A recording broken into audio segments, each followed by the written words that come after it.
আমরা সেই 81 সাল থেকে দেখেছি, 81 সালের আগে থেকে দেখেছি কিভাবে জাতীয়তাবাদী দলের বিরুদ্ধে বিভিন্ন সময় ষড়যন্ত্র হয়েছে, দেশের ভিতরে এবং দেশের বাইরে আন্তর্জাতিকভাবে। কাজে ষড়যন্ত্র কিন্তু থেমে থাকে নাই। এবং এই দলের বিরুদ্ধে ষড়যন্ত্র যখন হবে, ধরে নিতে হবে আপনাকে সেই ষড়যন্ত্র শুধু এই দলের বিরুদ্ধে না, সেই ষড়যন্ত্রের অংশের মধ্যে আছে আরেকটি ষড়যন্ত্র, যেটি হচ্ছে এই বাংলাদেশের বিরুদ্ধে, বাংলাদেশের স্বাধীনতার বিরুদ্ধে, সার্বভৌমত্বের বিরুদ্ধেও ষড়যন্ত্র অব্যাহত রয়েছে, থেমে যায়নি। স্বৈরাচার পালিয়ে গেছে, স্বৈরাচারের মাথা পালিয়ে গিয়েছে, কিছু কিছু ছোট ছোট মাথাও পালিয়ে গিয়েছে, কিন্তু লেজ শরীরের অনেকাংশ অবশিষ্ট রয়ে গিয়েছে। তারা কিন্তু ভিতরে ভিতরে ষড়যন্ত্র করছে। কাজে আপনাদেরকে এ ব্যাপারে অ্যালার্ট থাকতে হবে প্রিয় সহকর্মীবৃন্দ। 31 দফা পৌঁছে দিবেন ঘরে ঘরে। ষড়যন্ত্রের ব্যাপারেও আপনাকে অ্যালার্ট থাকতে হবে। ষড়যন্ত্রের অংশ হিসাবে আমাদের ভিতরে অনেকে অনেককে এজেন্ট ঢুকিয়ে দিয়েছে, এইগুলা ব্যাপারেও আমাদেরকে অ্যালার্ট থাকতে হবে সহকর্মীবৃন্দ।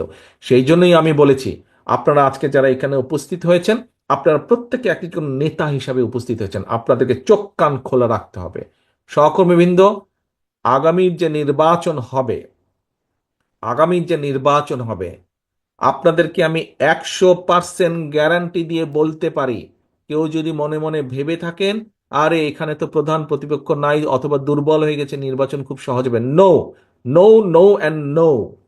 এই নির্বাচন অতীতের যে কোনো নির্বাচনের থেকে অনেক অনেক অনেক কঠিন হবে, অনেক কঠিন হবে। কাজে নিজেদেরকে সেইভাবে সহকর্মীবৃন্দ প্রস্তুত করুন, নিজেদেরকে সেভাবে প্রস্তুত করুন যে আগামীর যে কঠিন নির্বাচন, সেটি জনগণের সমর্থন নেই, সেই নির্বাচনের পুল ছাড়া যাতে আমরা পার হতে পারি, সেইভাবে নিজেদেরকে প্রস্তুত করুন। সেজন্যই আমি সবসময় বলছি, জনগণের সঙ্গে থাকুন, জনগণকে সঙ্গে রাখুন। প্রিয় সহকর্মীবৃন্দ, আমরা জনগণকে সাথে নিয়ে বিগত 16-17 বছরের স্বৈরাচারকে পালিয়ে যেতে বাধ্য করেছি, জনগণের সমর্থন নিয়ে, জনগণকে সাথে নিয়ে। ইনশাল্লাহ আমরা জনগণের আস্থা ধরে রেখে, জনগণের সাথে নিয়ে, জনগণকে সঙ্গে নিয়ে, জনগণের সমর্থন নিয়ে আগামীতে আমরা দেশ পরিচালনার যোগ্যতা আমরা অর্জন করতে সক্ষম হব।